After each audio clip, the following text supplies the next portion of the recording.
Shalom peuple de Dieu, shalom, bonsoir à tous, bienvenue dans votre programme Oikodom. Ce programme dont par la grâce de Dieu nous avons l'honneur de tenir ici devant vous chaque lundi à ces heures-ci. Nous sommes heureux de ce que Dieu est en train de faire au travers de ce programme, de ce que vous témoignez beaucoup d'amour autour de ce programme qui est pour vous un programme qui vous bénit, un programme qui vous édifie et qui vous permet d'affronter par la grâce de Dieu les semaines qui sont devant nous avec une pensée de Dieu. Justement, ce lundi aussi, nous sommes là et heureux de le présenter encore. Prions l'Éternel juste avant de commencer. Père Céleste, nous te rendons grâce pour ce temps, cette opportunité, ces privilèges que tu nous accordes d'aborder encore ta parole ce soir dans ces programmes Oikodom, un programme merveilleux que tu nous as inspiré dans un espace qui nous a été offert.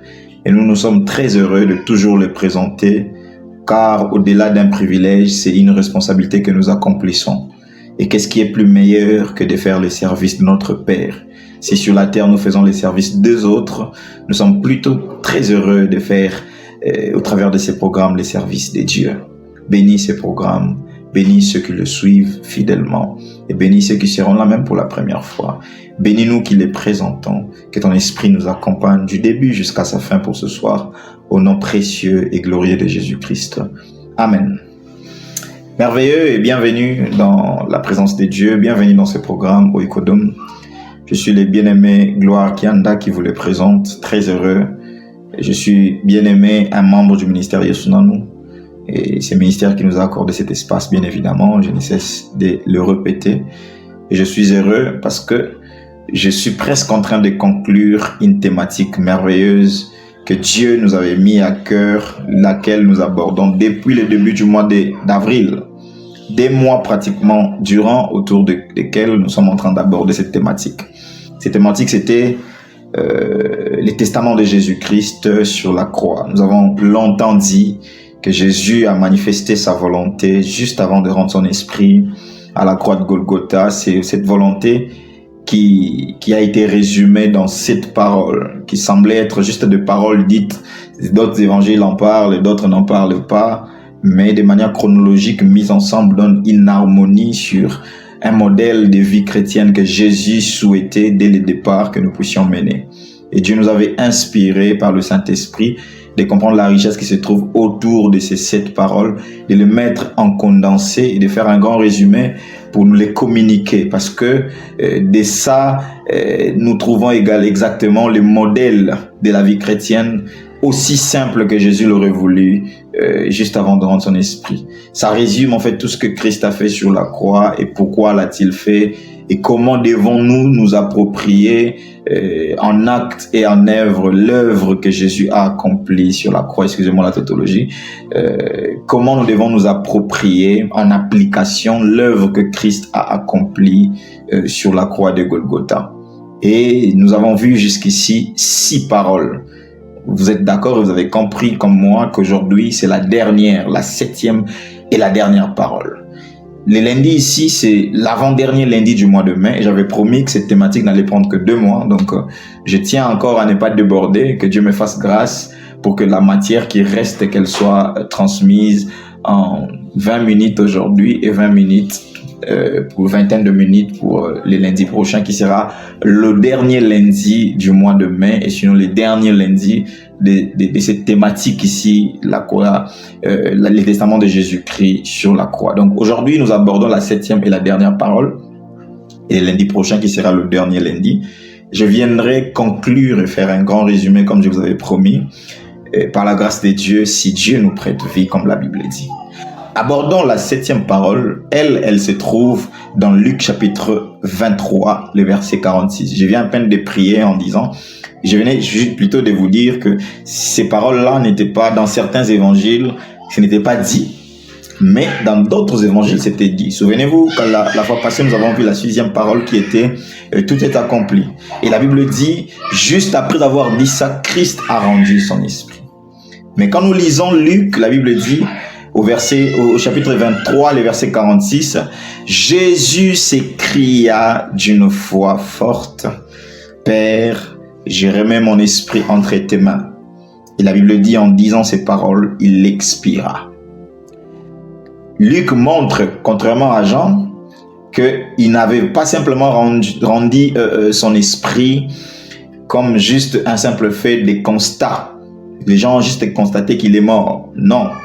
Sinon, tout le monde dirait qu'il aurait rendu son âme. Je ne vais pas vous embrouiller avec tout ça, mais la Bible est précise. Il a rendu son esprit. Il n'a pas rendu son âme. Quoiqu'il y aura des débats pour dire l'âme, selon certains rouleaux, c'est la même chose avec l'esprit. D'ailleurs, la Bible dit, il insuffla l'esprit et l'homme est devenu une âme vivante. Tout ces tralala, je ne vais pas vous embrouiller avec tout ça, mais retenons que, comme on dit pour l'homme, il a rendu l'âme. Pour Christ, la Bible dit, lui-même a rendu son esprit. Justement, Jean n'a pas donné ces détails-là du fait qu'il s'est crié très fort, mais Luc précise qu'il a crié d'une voix forte et il a rendu son âme. Il a rendu son esprit, Il a rendu son esprit. Est-ce que vous avez vu avec moi que Jésus s'était crié d'une voix forte juste avant de rendre son esprit? Écoutez, nous sommes en train de finir. La fois passée, nous avons dit que tout est accompli était une parole de victoire. Mais Christ, tout ce qu'il était venu accomplir, n'était-il pas déjà une œuvre de victoire? Si on a déjà conclu la victoire, pourquoi on en parle encore aujourd'hui? Pourquoi ces détails si importants de Jésus s'était crié d'une voix forte? Jésus s'écria d'une voix forte, « Père, je remets mon esprit entre tes mains ». La Bible dit en disant ces paroles, il expire. Juste en entrant en matière, j'aimerais vous préciser quelque chose, que la Bible ne dit pas que Jésus a parlé. La Bible dit, Jésus s'écria. Celui qui est en train de crier, il est à la croix de Golgotha. Il est sur la croix, finissons-en, disons-en ainsi. Il est sur la croix, cloué, et qui est en train de rendre son esprit en criant. La Bible précise d'une voix forte, d'une voix qui porte, d'une voix qui s'est fait entendre. Ça veut dire, il ne faut pas que certains disent que non, apparemment il avait parlé, d'autres disent non, il n'a rien dit parce que certains ont entendu, d'autres non. Il a crié d'une voix forte et tous ceux qui étaient autour ne devaient que entendre cette voix. Laisse-moi vous dire une chose, c'est que la mort de la croix est une mort qui ne vient pas tout de suite. En lingala, on dit ça ne vient pas tout de suite comme ça, boum, tu meurs. Non. Cette manière de mourir est d'abord bizarre. La Bible dit, dès qu'il s'écria et puis il expire. C'est bizarre. La mort de la croix vient après une lente asphyxie. Ça veut dire, tu deviens faible, tu n'arrives plus à parler, tu n'arrives plus à faire de mouvements, petit à petit, jusqu'à ce que tu vas mourir. C'est comme ça que les gens meurent sur la croix. C'est comme ça que les gens mouraient même à l'époque sur la croix. Quand on crucifiait quelqu'un, il mourait d'une lente asphyxie. Il devient étouffé, la douleur monte tellement, il n'arrive plus à parler, il se sent comme s'il est congelé, il n'arrive plus à faire de mouvements. Finalement, ce sont seulement des yeux qu'on voit ou carrément un cœur qui se bat. Et puis, d'un moment à l'autre, il va partir. Mais regardez comment Jésus meurt. Il crie d'une voix forte. Tu ne peux pas crier juste au moment où tu dois mourir une mort de la croix, une mort si douloureuse. Voyez-vous, une mort si douloureuse. Et quand on parle de la mort de la croix, on parle des clous qui étaient dans le corps de Jésus. Pourquoi ne parle-t-on pas des mêmes clous sur le voleur qui était avec lui? Mais on parle de clous. Ça veut dire même la façon de le mettre sur la croix était un peu différente de certaines d'autres façons qu'on clouait certaines personnes, qu'on mettait certaines personnes sur la croix de Golgotha. Sur la croix. J'aime bien la croix de Golgotha. Sur la croix. Voyez-vous, c'était différent. Et même la façon dont il devait mourir, normalement, ça devait être beaucoup plus douloureux que les autres. Mais comment meurt-il? En criant d'une voix forte.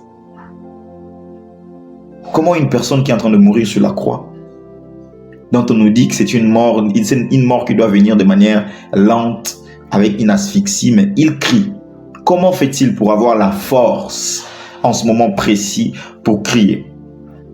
Écoutez, ici je veux juste nous faire comprendre que ce n'était pas la crucifixion qui a ôté la vie à Jésus. Voyez-vous, ce n'était pas la douleur de la crucifixion qui a ôté la vie à Jésus.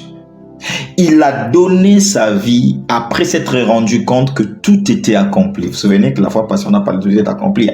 Donc, juste après s'être rendu compte que maintenant même les détails du vinaigre est déjà accompli, maintenant que tout est accompli, j'ai remis mon esprit entre les mains de mon Père. Et la Bible dit, dès qu'il fait, il expire. Ça veut dire, c'est comme si quelqu'un qui avait la clé de contact de sa propre vie. Il attendait juste que l'essence soit mise, que l'huile soit mise, que tous les ingrédients pour que les véhicules démarrent soient mis à l'intérieur, et que dès que tout est accompli, il démarre et puis il s'en va. Juste comme ça. Il avait tout ça. Dès qu'il crie, il remet son esprit et puis boum, les gars partent. Voyez-vous, juste pour vous faire comprendre que la crucifixion, la douleur de la crucifixion n'a pas ôté la vie à Jésus. Jésus s'est assuré qu'il a tout accompli, alors il est parti. Justement pour nous faire comprendre que c'est Jésus lui-même qui a donné sa vie. C'est Jésus lui-même qui a remis entre les mains du Père son esprit. Justement pour nous faire comprendre aussi ce soir que s'il s'agissait des hommes, s'il s'agissait de la douleur de la croix, il se peut que certains détails n'auraient pas été accomplis, la douleur l'avait déjà amené à la mort. Mais non, même la douleur de la croix n'avait pas la capacité d'arrêter les plans du salut de l'humanité dans les détails pour que ça s'accomplisse. Il a fallu que même la mort, même la douleur de la mort de la croix se soumette jusqu'à ce que tout soit accompli pour que ces derniers rendent lui-même son esprit. Pour confirmer ce que je vous dis, il y a deux personnes qui ont confirmé cela. Un, les centeniers qui étaient juste là. La Bible dit dans Marc chapitre 15, le verset 39, les centeniers qui étaient en face de Jésus, voyant qu'il avait expiré de la sorte. Quelle sorte? Comment avait-il expiré? De la sorte, en criant fort. De la sorte, tout de suite il crie et puis il meurt. La Bible dit, dès qu'il a vu expirer de la sorte, il dit, assurément cet homme était fils de Dieu.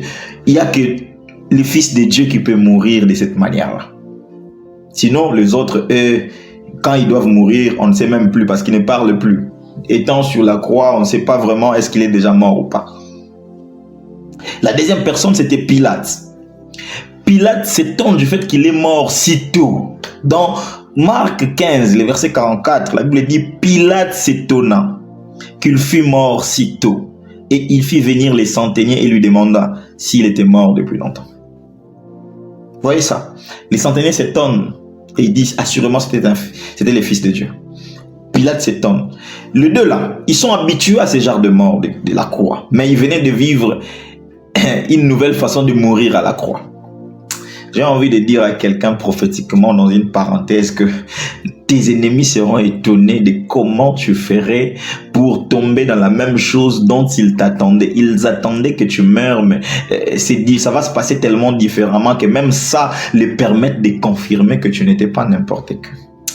Est-ce que quelqu'un peut dire Amen au nom de Jésus-Christ? C'est qu'ils sont étonnés. Comment peut-il mourir de cette manière? Aussitôt pour Pilate, et en criant d'une voix aussi forte pour les centeniers. Ce n'est pas habituel. Jésus n'était pas un habitué. Il n'était pas comme tout le monde. Sa mort n'était pas non plus une mort aussi ordinaire. Même la façon de mourir était de manière extraordinaire. Cette parole vient nous démontrer la toute-puissance divine, car aucun homme n'a le pouvoir de prendre lui-même son esprit et le rendre, si ce n'est le Fils de Dieu. Ça, c'est la puissance. Combien de personnes sur cette terre qui disent, Seigneur, je vais mourir, prends seulement ma vie, prends seulement ma vie, prends seulement ma vie. Et puis, il a dit ça depuis 14 ans passés, jusqu'aujourd'hui, il est toujours vivant. Toujours vivant. Mais le Fils de Dieu, quand il est dit, il s'en va. Le Fils de Dieu, quand il dit, je te donne mon esprit, entre tes mains, je remets mon esprit, il s'en va. Il n'y a que le Fils de Dieu qui peut lui-même remettre son esprit à Dieu. Ça veut juste nous apprendre la puissance divine qui était sur lui, qui était capable de remettre entre les mains de l'Éternel son esprit propre. Mais ces derniers mots du Sauveur, qu'est-ce que ça nous enseigne? Entre tes mains, je remets mon esprit. Qu'est-ce que ça nous enseigne?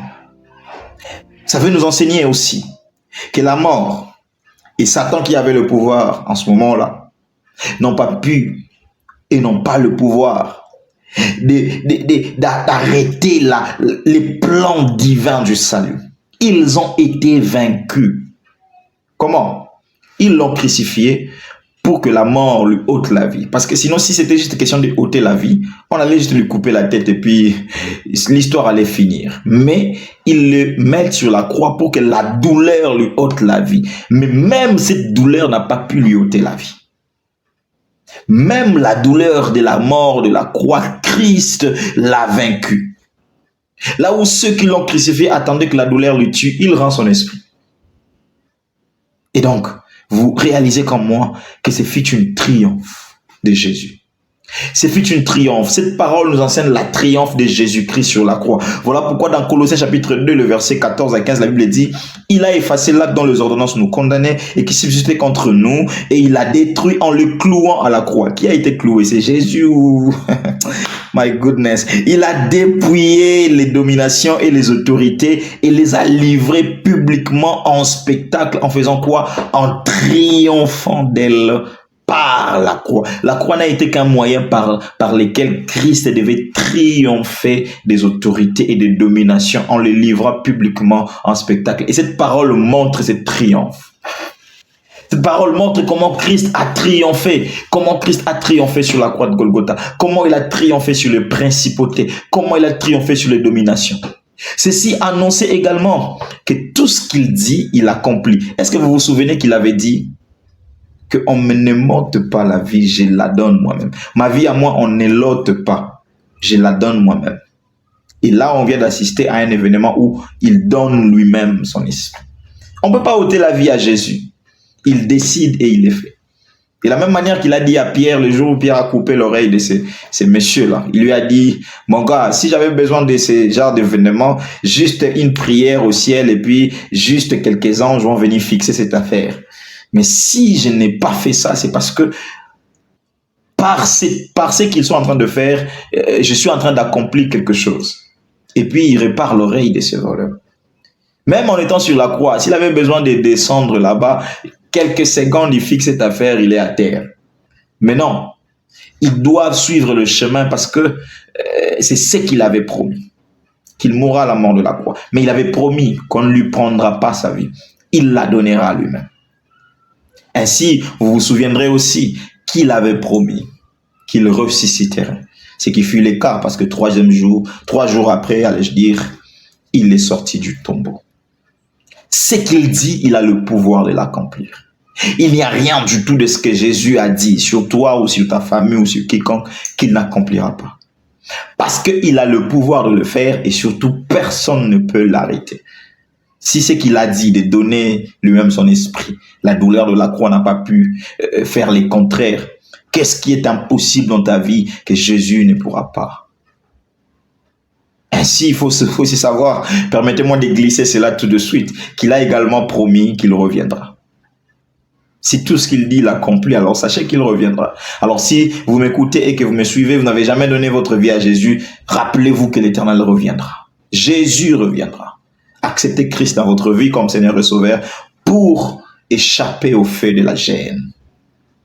Mais aussi, il y a une question débattue tellement au milieu de Juifs, contestée même, je dirais, auprès de Juifs, c'est la résurrection de morts. Sachez qu'il a promis que les morts en Christ ressusciteront. Et donc, sachez que la résurrection de morts est un fait réel. Les morts ressusciteront. 1 Thessaloniciens chapitre 4, le verset 16, la Bible dit, « Car le Seigneur lui-même a un signal donné à la voix d'un archange et au son de la trompette de Dieu descendra du ciel et les morts en Christ ressusciteront. » Premièrement, ne vous en faites pas, qu'ils les contestent, qu'ils l'acceptent ou pas. Parce que c'est dit, Jésus l'a promis, ça se fera. Enfin, cette parole fait couronner toute la vie de Jésus. Elle fait couronner toute la vie de Jésus. Un homme parfait, soumis et obéissant à son Père, jusqu'à la mort de la croix, à l'issue de laquelle il récit le nom, devant lequel tout genou doit fléchir. Une parole de triomphe qui couronne à succès toute la vie de Jésus. Parce qu'après cette parole, l'homme est parti et mourir. Il est mort. Et il est ressuscité juste après 3 jours. Voilà pourquoi Philippiens chapitre 2, vous commencez où vous voulez jusqu'au verset 11, nous l'est dit qu'il a reçu le nom à cause de son obéissance. Devant ce nom, tout genou fléchit. Et ça pour des siècles qui n'auront jamais de fin. Ne t'en fais pas. Cite le nom de Jésus. Je viens de te donner les secrets de sa triomphe. Cite ce nom dans toute situation.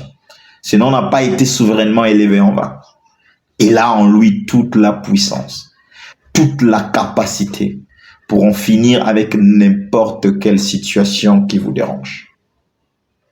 Parce que cette parole, la 7e, la dernière, la parole des triomphes, venait justement de couronner la vie d'un homme parfait, obéissant et soumis à son Dieu. J'ai pris qu'à travers le nom de Jésus, prononcé dans vos propres bouches, que sa puissance commence à devenir très manifeste autour de nous, avec la conscience que Jésus-Christ a vaincu la mort. Merci, précieux Père, pour le don précieux de ton Fils, qui a tout accompli sur la croix et qui a triomphé de mes problèmes, qui a triomphé de mes soucis, qui a triomphé de mes maladies, qui a triomphé même de mes péchés sur la croix ou par la croix de Golgotha. Je peux tout le matin par cette parole crier triomphe. Jésus a vaincu la mort. La mort n'a pas pu, par la douleur de la croix, lui ôter la vie. Il a donné sa vie. Un jeune homme l'a fait juste pour moi. Et par cette parole, je suis conscient de la puissance qui se trouve dans le nom de Jésus. Et je sais que le nom de Jésus est d'une efficacité de restaurer tout, de réparer tout et de renouer sourire n'importe où. Peu importe ce qui lui a ôté ses sourires. J'ai pris que les vies de tes enfants qui ont jusqu'ici suivi et qui ont compris la richesse dans ces 7 paroles soient bénies de toi au nom de Jésus-Christ. Amen. Merci de nous avoir suivis. Je suis très heureux. J'avais très hâte d'arriver aujourd'hui parce que je devais finir. Parce que la partie préférée de tout ça, c'est le lundi prochain. Oui, la partie préférée de tout ce qu'on a dit pendant pratiquement 8 lundis, ça sera le lundi prochain. Alors, ne manquez surtout pas le lundi prochain parce que là, on va faire une grande conclusion et un grand résumé de tout ce qu'on a dit et comment ça se corrobore, comment ça s'harmonise et comment ça devient un testament harmonieux alors que c'est dit dans beaucoup d'évangiles, dans beaucoup de passages des évangiles. Comment ça devient un testament harmonieux, lequel Jésus nous a laissé et surtout son souhait pour nous. Quant à moi, j'ai déjà hâte d'y arriver parce que c'est là qu'on mettra fin à cette thématique et je suis très heureux de vous inviter. Parlez-en à quelqu'un et dis-lui lundi prochain, on va aborder ces sujets dans ce programme Oikodom. Que Dieu vous bénisse énormément. Je vous donne rendez-vous pour le lundi prochain aux mêmes heures. Que Dieu vous bénisse.